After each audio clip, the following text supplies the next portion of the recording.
Hey Ospreys, I'm Brandon Thigpen, here with your North Florida Minute. We've got some exciting conference wins for the basketball team on tap, and also the track and field teams open their spring season with a bang. We start with women's basketball at home. On Thursday, the Ospreys topped Northern Kentucky in a double overtime thriller, 81-79. Senior Destiny Smith scored the last-second three-pointer, helping the Ospreys seal their first conference victory. But an inconsistent squad showed up defensively on Saturday when they fell to Lipscomb 71-62.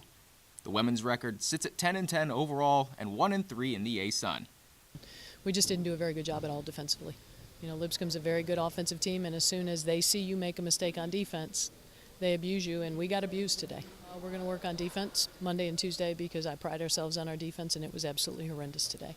The men's basketball team continued riding their winning streak, defeating the Norse 74-66. Chris Davenport led the way for the Ospreys, shooting a season-best 24 points. 2 days later, the Ospreys crushed Lipscomb's winning streak with a final box score 75-66. The Ospreys were down 10 at half, but Bo Beach got the hot hand in the second half, draining 6 threes and totaling 27 points. That win put UNF on top of the conference standings, and since becoming a D1 program, established a new UNF record for consecutive wins at 6, and best start at 5-0. Now we're coming back home, but changing courts to tennis. Due to inclement weather on Saturday, the game against Florida Atlantic is postponed until next week. But better weather was available Sunday when the Ospreys shut out the College of Charleston 7-0. Me personally, it was a really good start to the home opener today. Just a nice quick victory. Got off the court first is always nice. I think the sound of the team is different this year. We more seem as a unit. We're all coming through together, and it's really good to be a part of this year. The guys played a lot of passion, energy. That's what we've been talking to them about playing. That we've been doing on the road. So it's nice to come home and really show the crowd that we're an exciting team to watch. I've been really proud of Jack and Norbert. They're having that positivity, communication and excitement, 3 of the 4 things that we talk about in doubles. So, they've actually gone through a little bit of troubles in the last couple of weeks with their game, but they're really starting to put it all together again now. And they're a fan favourite because they just bring everything they have to the courts and they try their hardest, and today they played great. My first ever match was with Norbert back in the fall last year, and we've stayed together since then, played a lot of matches, know each other really well. Came through a little bit of a shaky start at the start of the season, but we've worked really hard during practice, and I think we're going to have a really strong season and finish really strong, get to the NCAAs, so I'm looking forward to it. Weather wasn't a factor for the track and field teams this weekend, though. Their season opener was indoor. The Jimmy Carnes Invitational in Gainesville. UNF came back with plenty of hardware. First place finishes include men's 4x4 and freshman Nick Morgan taking the mile.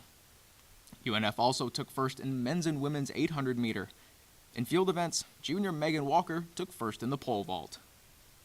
Women's tennis debuted their season at the ITA kickoff weekend at the University of Miami, falling to the number 13 Hurricanes 4-0 in round 1. The Ospreys lost their consolation match against the University of South Florida 4-1, with sophomore Michelle Valdez taking the lone point in a singles victory. The swim team lost their final meet of the season before CCSA championships, falling to Georgia Southern 117-85.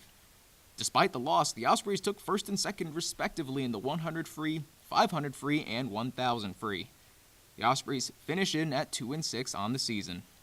Next week, men's basketball returns to the arena, taking on Kennesaw State Thursday at 7 p.m. Then on Saturday, they battle USC Upstate. Tip-off is at 7. And the women's squad hits the road this time, taking on the Owls of Kennesaw State at 7 p.m. on Thursday. They wrap up their road trip in Spartanburg, South Carolina on Saturday, taking on Upstate at 2 p.m. Wrapping up the preview, this weekend the track and field teams prepare to send an elite squad to North Carolina for the Hilton Garden Invitational. That'll also wrap up their indoor schedule. I'm Brandon Thigpen with North Florida Sports Zone.